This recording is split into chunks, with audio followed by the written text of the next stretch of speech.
Account open किया, जिसके account में डालना था उसका अकाउंट पहले से जुड़ा हुआ था मेरे साथ। मैंने उसके अकाउंट में डाला, उसको टिक किया, पैसा गया। मैंने उसको रात को मैसेज किया कि भाई साहब मैंने इतने लाख रुपए आपके अकाउंट में भेजा है।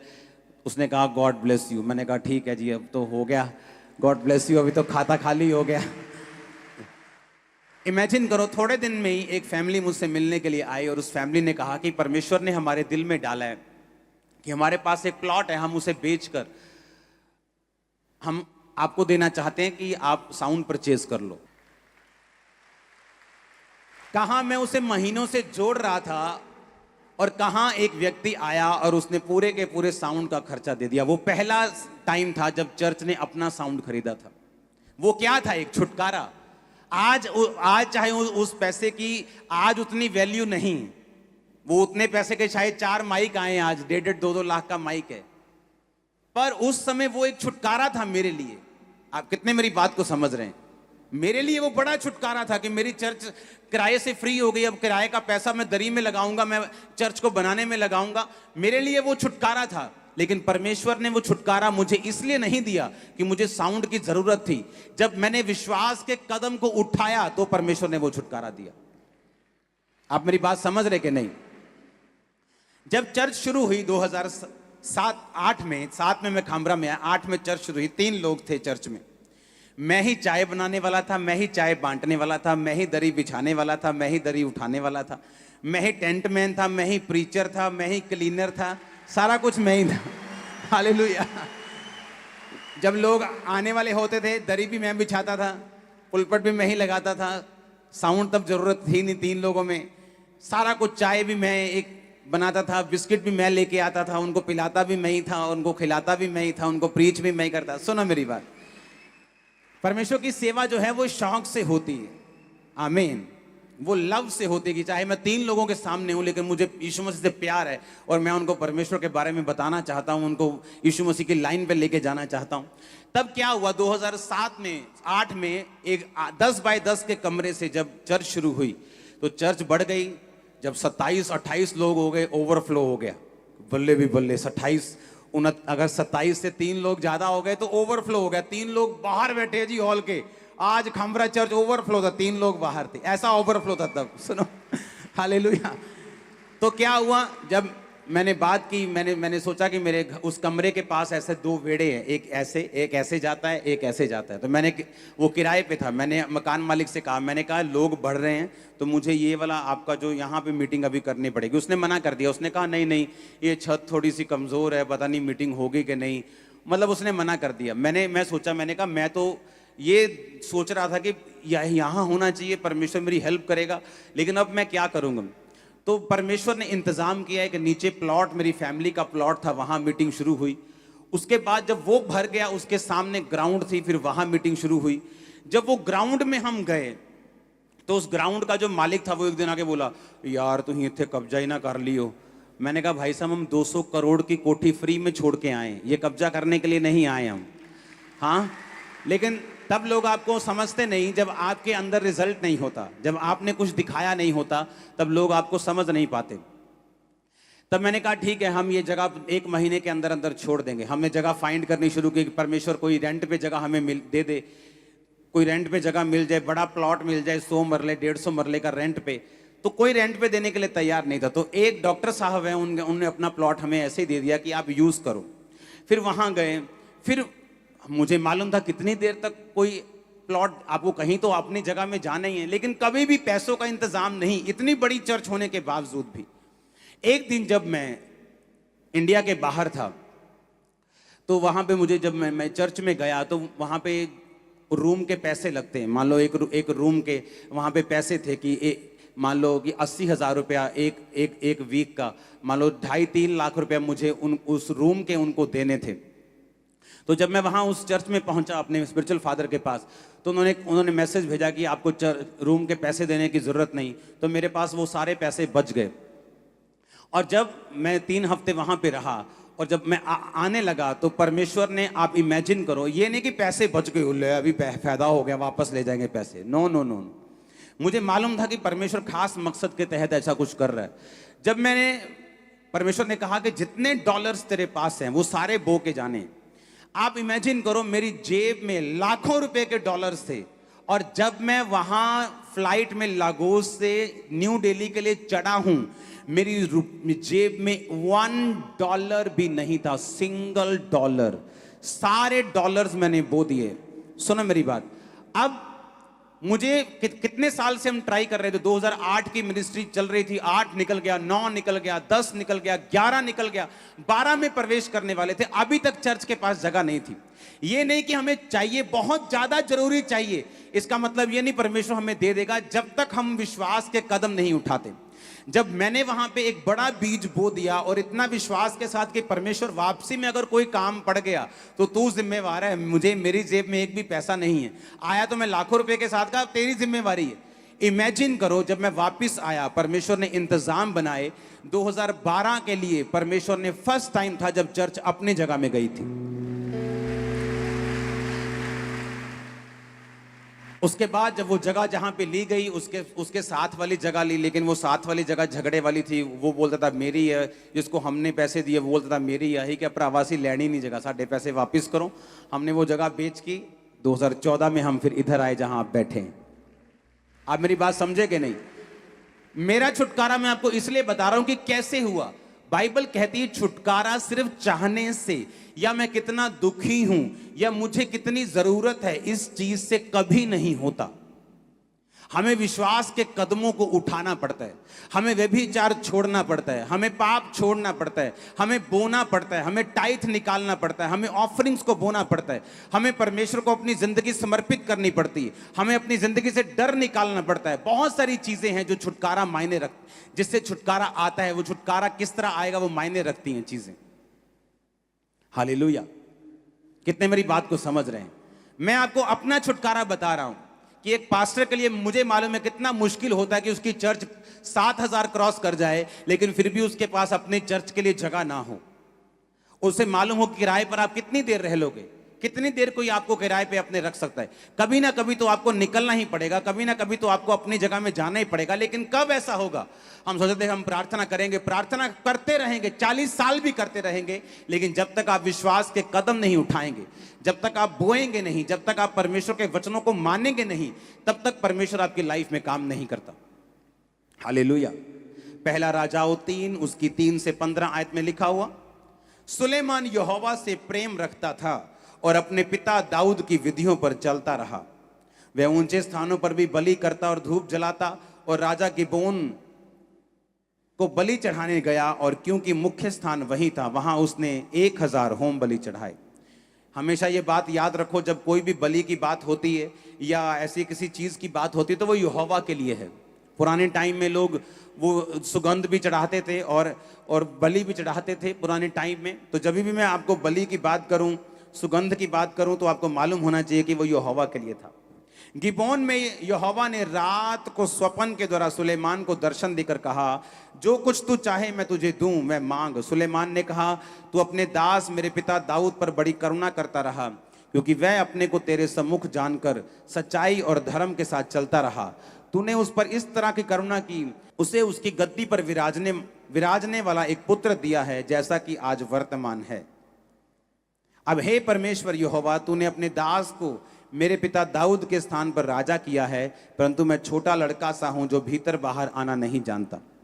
फिर तेरा दास तेरी चुनी हुई प्रजा के लोगों के मध्य में है, जिनकी गिनती बहुतायत के मारे नहीं हो सकती। तू अपने दास को अपनी प्रजा का न्याय करने की, समझने की ऐसी शक्ति दे कि मैं भले बुरे को परख सकूं, क्योंकि ऐसा कौन है जो तेरी इतनी बड़ी प्रजा का न्याय कर सके। इस बात से प्रभु प्रसन्न हुआ कि सुलेमान ने ऐसा वरदान मांगा है।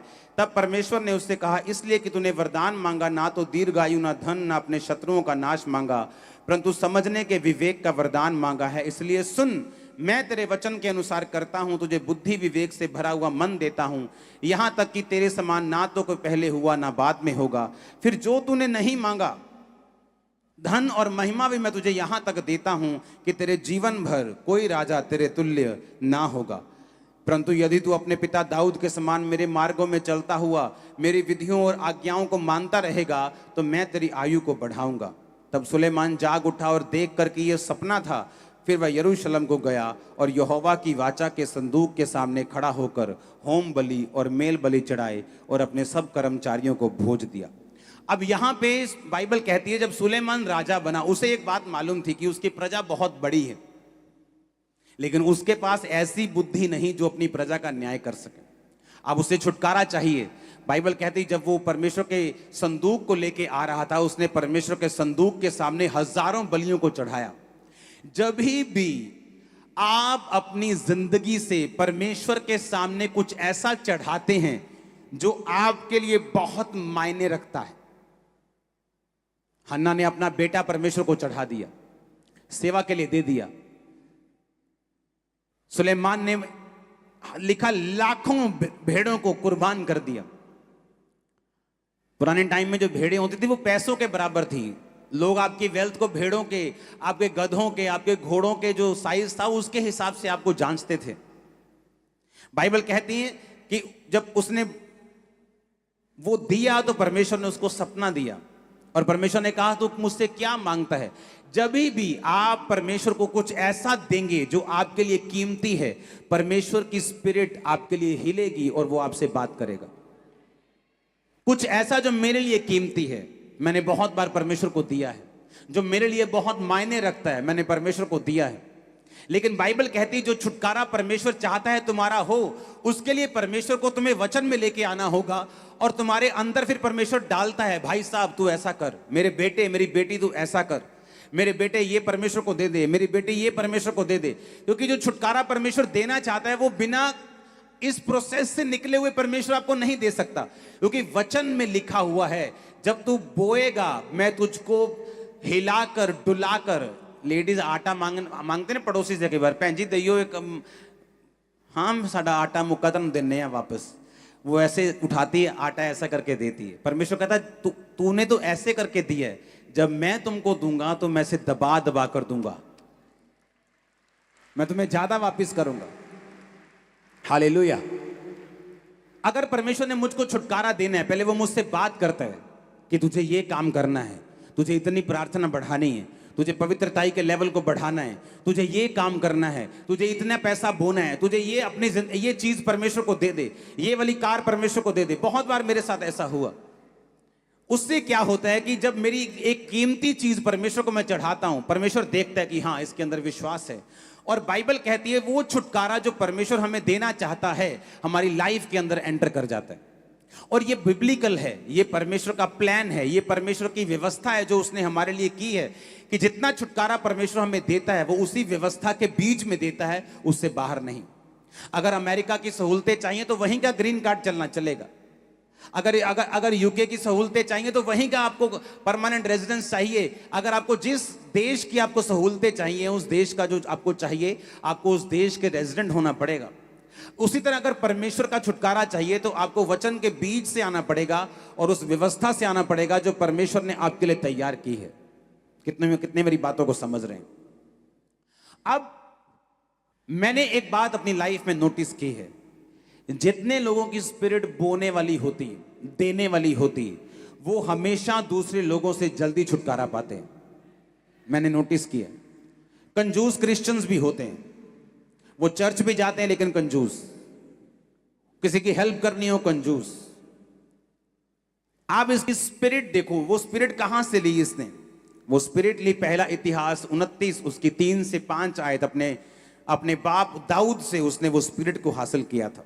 दाऊद कहता फिर मेरा मन अपने परमेश्वर के भवन में लगा है, इस कारण जो मैंने पवित्र भवन के लिए इकट्ठा किया है उस सब से अधिक मैं अपना निज धन भी जो सोना चांदी के रूप में मेरे पास है अपने परमेश्वर के भवन के लिए दे देता हूं। अर्थात 3000 ओपीर के कार सोना, 7000 की कार ताई हुई चांदी मैं ये भवन के लिए दे देता हूं। पहला इतिहास 29 उसकी 3 से 4 और 5 आयत, 4 आयत को मैं दोबारा पढ़ूंगा।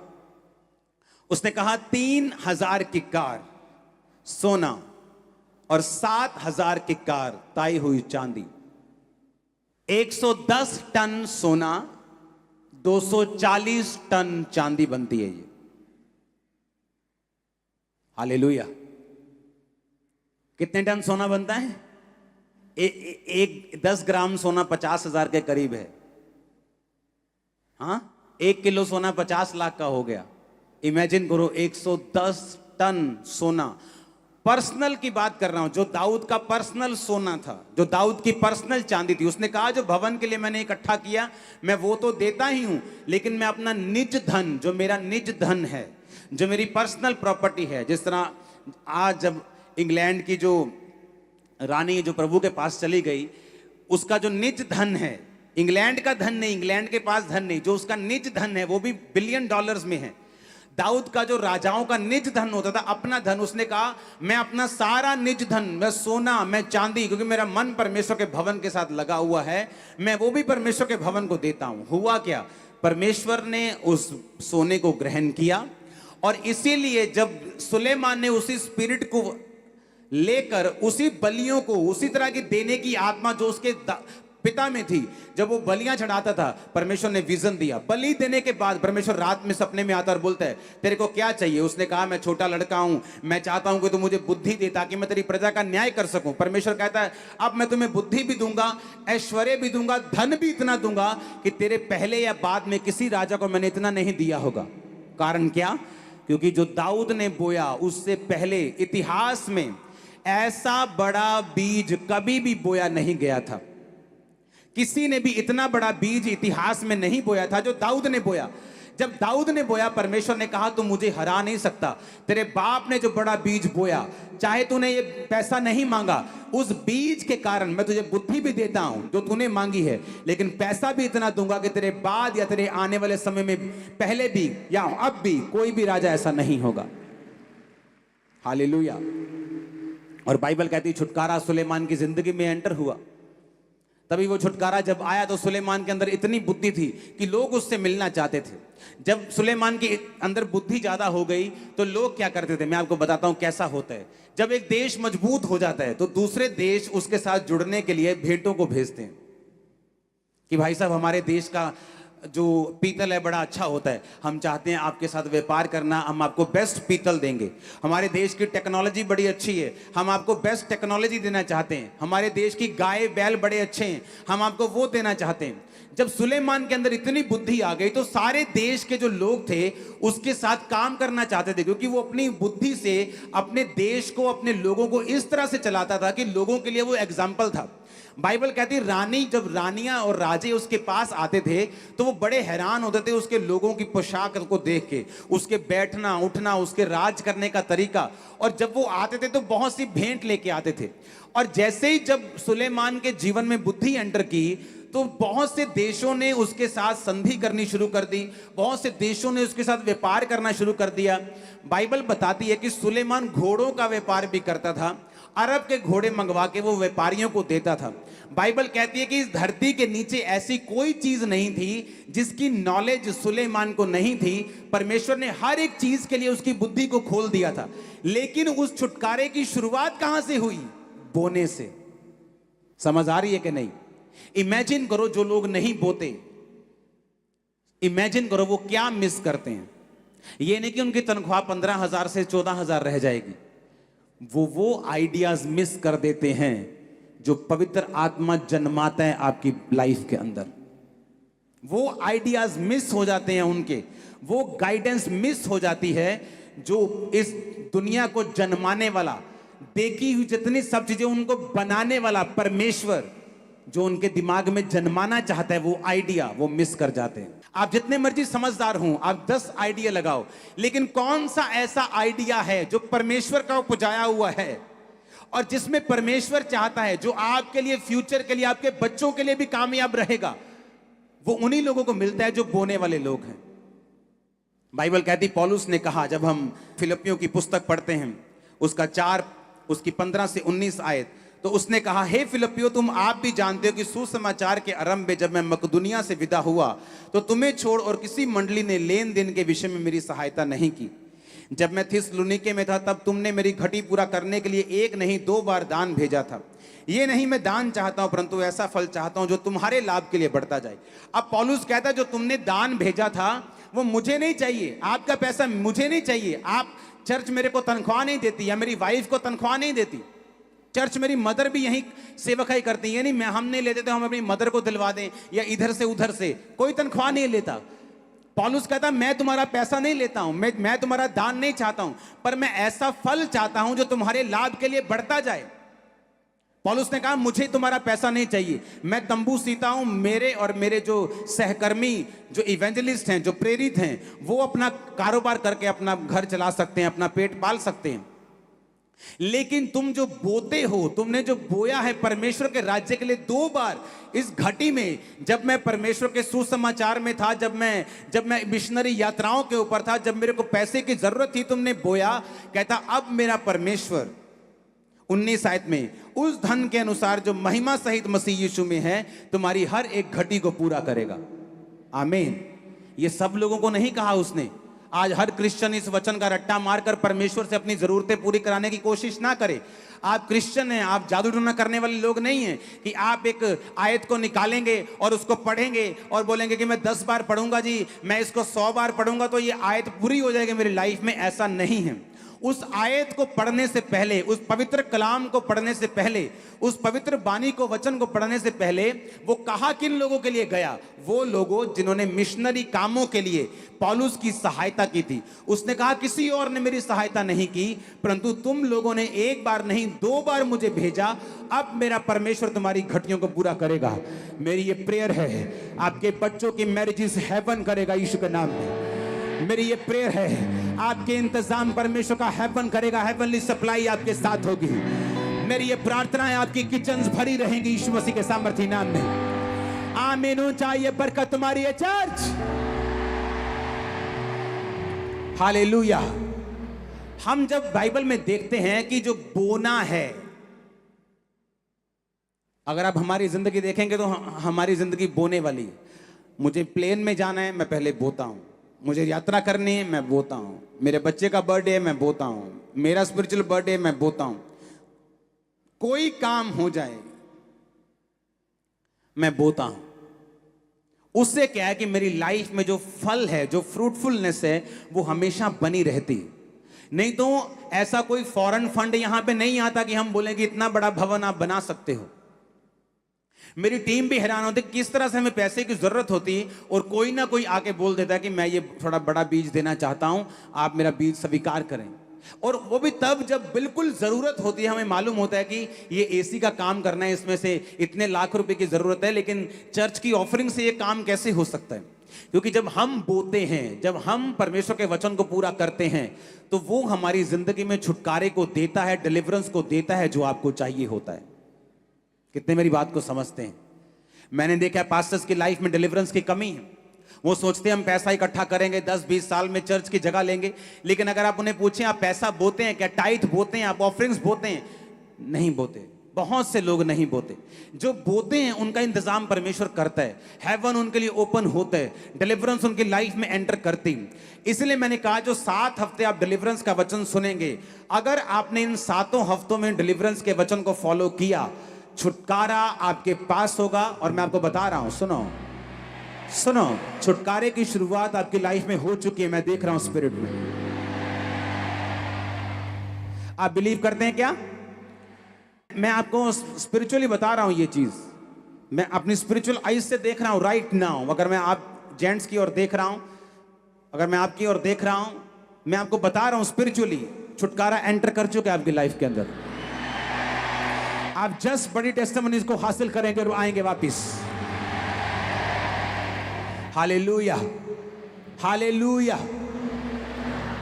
मैंने आपको अपनी लाइफ की टेस्टिमनी दी, किस तरह से परमेश्वर ने मुझको छुटकारा दिया है। क्योंकि जब भी आप अपनी कीमती चीजों को देते हैं, आपको दर्द होता है, आपको पेन होती है। अगर आपको बोने में पेन नहीं होती तो वो बोना फ्रूटफुल नहीं होता। अपना इकलौता बेटा दे देना जो तुमने बड़ी मन्नतों के साथ पाया हो, और हन्ना आती और अपने बेटे को चढ़ा के जाती, और एक पेन उसको हुई होगी कि मेरा एक ही बेटा और मैं उसको परमेश्वर को देती हूं। लेकिन बाइबल कहती परमेश्वर ने 5 बच्चे उसे और दिए उसके बाद। आपका बोना, प्रेयर, फास्टिंग आपके लिए एक बड़े प्राउड को पैदा करने वाली इन दिनों में। आप इतने बड़े काम अपनी लाइफ में देखेंगे कि परमेश्वर की महिमा करेंगे दोनों हाथ और मुंह से भी। आपकी लाइफ को, आपकी फैमिली, आपके फाइनेंस को, आपकी बॉडी को, आपके सिस्टम को आज इस पुलपिट से मैं ब्लेस्ड घोषित करता हूं, डिलीवर्ड घोषित करता हूं। Hallelujah, hallelujah.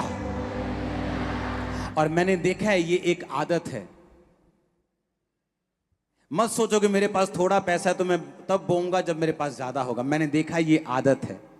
मैंने थोड़े थोड़े पैसों में भी लोगों को बोते देखा है और बड़े बड़े पैसे वालों को भी कंजूस होते देखा है, क्योंकि ये एक लाइफ स्टाइल है। क्योंकि अगर मैं कहता हूं मैं खुदा से प्यार करता हूं तो मैं बोने वाला हूंगा। अगर यहोवा परमेश्वर यही कहता रहता कि मैं जगत से प्यार करता हूं और यीशु मसीह को ना भेजता और दुनिया पापों में और बीमारियों में मरती जाती, तो हम बोलते कि परमेश्वर तू कैसा प्यार करता है। उसने कहा पिता ने जगत से इतना प्यार किया कि अपना एक लौता बेटा दे दिया। जब वो अपना बेस्ट आपको देना जानता है, वो एक्सपेक्ट करता है हम अपना बेस्ट परमेश्वर को दें। सुलेमान अपने पिता के पैसों से और उस वो पैसे जो प्रजा से इकट्ठे किए थे, जब भवन उसने बनाया, तो बाइबल कहती सुलेमान ने जब अपना घर बनाया वो भवन से भी बड़ा था।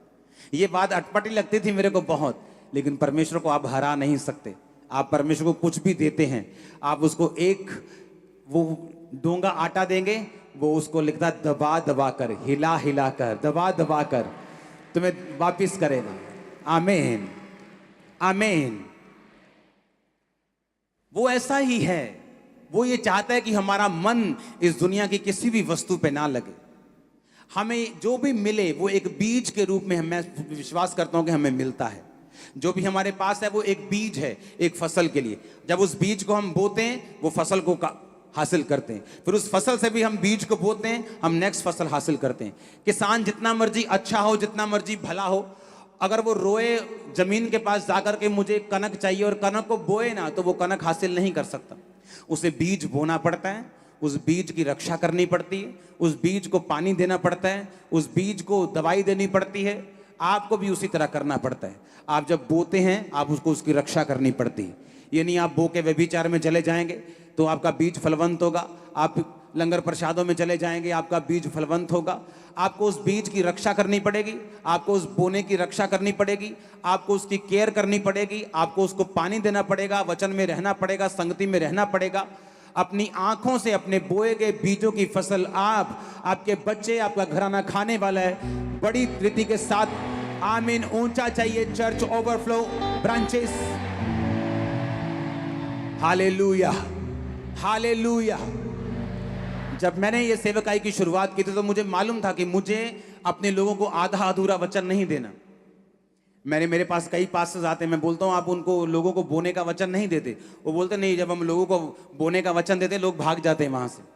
मैंने कहा वो लोग इसलिए भाग जाते हैं, उन्हें लगता है कि पास्टर मांग रहा है, पास्टर को पैसों की जरूरत है, पास्टर के शायद बच्चे स्कूल नहीं जा रहे, उसको जरूरत है पैसों की। मैंने कहा तुम जब अपना बिजनेस करोगे, अपने परिवार का पेट खुद पालोगे, जब तुम खुद अपना काम खुद करोगे और जब तुम लोगों को बताओगे कि भाई साहब अगर तुम 100 रुपया दे रहे हो, वो 100 रुपया परमेश्वर के कामों में जा रहा है, तो लोग बोएंगे। तुम्हारा सिस्टम अच्छा नहीं, अपना सिस्टम अच्छा करो, क्योंकि ये काम बहुत कम लोग करने के लिए तैयार हैं। क्योंकि बाइबल कहती कौन दाख की बारी लगाकर उसका फल नहीं खाता, उसका रस नहीं पीता। पौलुस कहता कि मेरे पास अधिकार है कि मेरा खर्चा चर्च उठाए, लेकिन कहता मैं उन अधिकारों को प्रयोग में नहीं लेके आऊंगा ताकि मैं ज्यादा से ज्यादा लोगों को खींच के लेके आऊं।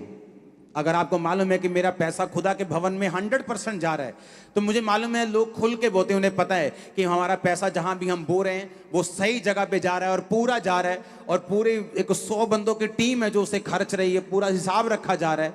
लोग इसी कारण ब्लेस्ड हैं। मैंने उन्हें बताया कि अगर खामरा चर्च में, हमने अभी सीड नहीं लिया, कितने साल, 1.5 साल 2 साल पता नहीं कितने हो गए, मेरे को याद नहीं।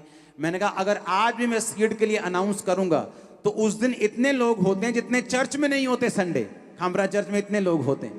वो बोलते अच्छा। मैंने कहा हाँ, जिस दिन येलो सीड अगर लेना हो तो कोई बंदा चर्च मिस नहीं करता। 99% लोग मिस नहीं करते, और नए भी आके डाल के जाते हैं कि हमें उस चर्च में कॉलिंग आई है, हमने बो के जाना है, क्योंकि परमेश्वर ने वो सिस्टम दिया है। अभी उन सीडों की हम नहीं ले रहे, लेकिन आपको मैं बता रहा हूं कि किस तरह से परमेश्वर आपकी लाइफ में काम करता है। आमीन।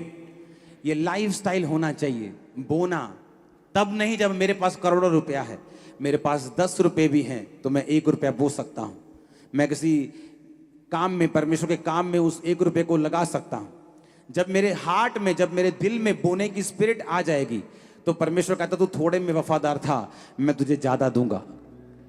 आमीन। तू थोड़े में फेथफुल था, मैं तुम्हें ज्यादा दूंगा। जब परमेश्वर आपको ब्लेस करने पे आता है, जब परमेश्वर आपको फाइनेंशियली स्टेबल करने पे आता है, जब वो आपको छुटकारा देने पे आता है, उसे देश की इकोनॉमी की जरूरत नहीं है बढ़ाने को, वो आपको छुटकारा दे सके। जब नाइजीरिया में दुनिया का सबसे बड़ा पेंटिकोस्टल स्ट्रक्चर चर्च बना, तो उस चर्च में जब बताया गया कि ये इतने $1 मिलियन का चर्च होगा, तो वो पास्टर सबसे गरीब था और उसकी तनख्वाह आज के हिसाब से जस्ट 700 रुपया महीना थी।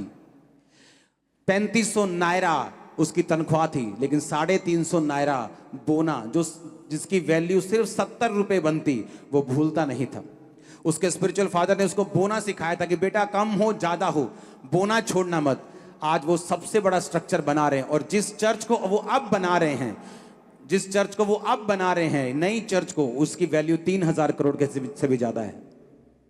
हालेलुया। कौन बना रहा है? जो गरीब था। कारण क्या? छुटकारा। कैसे मिला? परमेश्वर के वचन से। गरीबी में जन्मना पाप नहीं, गरीबी में मरना पाप जरूर है। आप गरीबी में जन्मे, आपका कोई कसूर नहीं, गरीबी में मर जाओगे तो ये पाप है। आप बीमार जन्मे हैं, कोई प्रॉब्लम नहीं, लेकिन बीमार मरिए मत। पाप में जन्मे हैं, कोई प्रॉब्लम नहीं, पाप में मरिए मत। मसीह से बाहर जन्मे, कोई प्रॉब्लम नहीं, मसीह में आकर जाइए। हालेलुया। कितने इन बातों को समझ रहे हैं? जब मैं छुटकारे की बात करता हूं, मैं ओवरऑल छुटकारे की बात करता हूं। सुलेमान ने सिर्फ बोया, परमेश्वर ने उसको बुद्धि दी, लेकिन छुटकारा चारों तरफ का हुआ। जब एक राजे के पास इतनी बुद्धि होती, दूसरा राजा लड़ने के टाइम में भी 10 बार सोचता है। आज कोई बंदा अगर अमेरिका से लड़ने की चाहे तो 10 बार पहले सोचता है कि इस देश को हाथ डालूं कि ना डालूं, इजराइल पर हाथ डालूं कि ना डालूं। उसकी बुद्धि इतनी बड़ी हो गई, छुटकारा इतना बड़ा हुआ कि देशों ने संधि करके उसको सोना, उसको चांदी, उसको ऐसे जो रतन थे, सुगंध द्रव्य थे, घोड़े थे, जो कीमती चीजें थी, जो लकड़ियां थी, चंदन की लकड़ियां थी, वो उसको भेजते थे। कारण क्या? बोना। कारण क्या? छुटकारा जो यहोवा ने उसका किया। आमीन।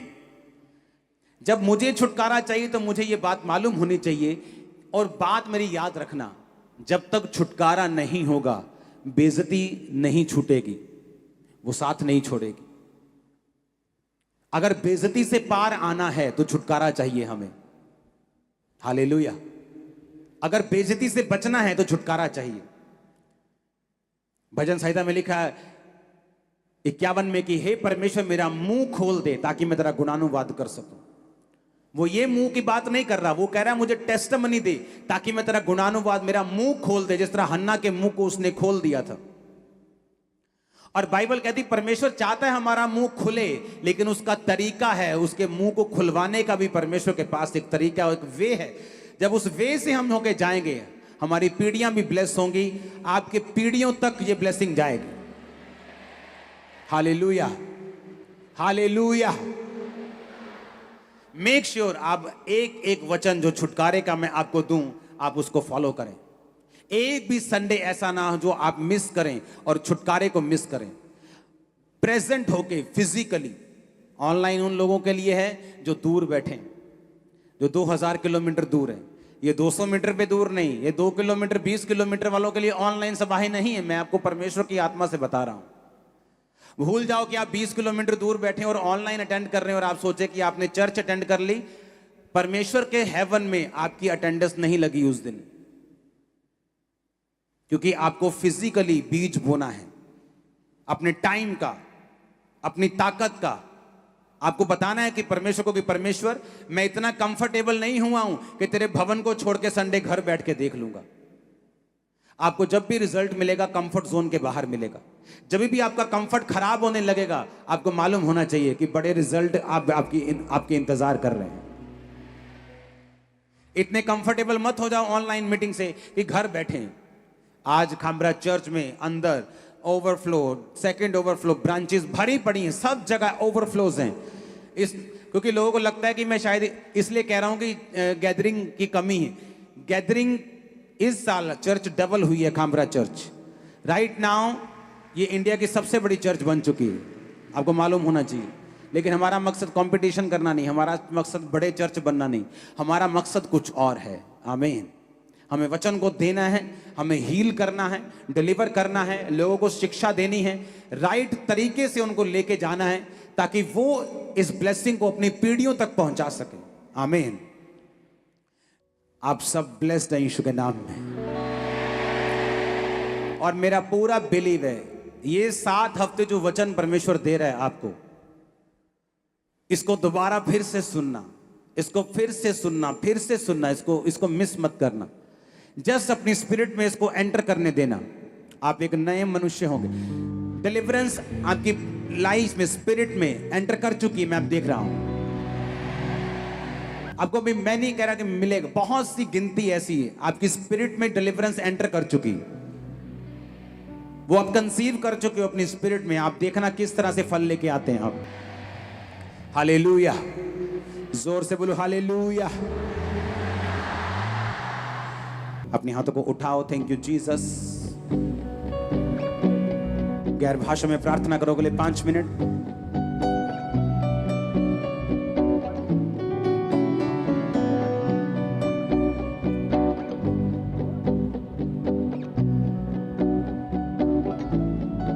हमारे YouTube चैनल को सब्सक्राइब करें ताकि आप परमेश्वर के गहरे वेदों को जान सकें कि कैसे आप परमेश्वर में बढ़ सकते हैं, कैसे आप दुष्ट आत्माओं से, नशों से, बीमारियों से और वंशों के श्रापों से आजाद हो सकते हैं।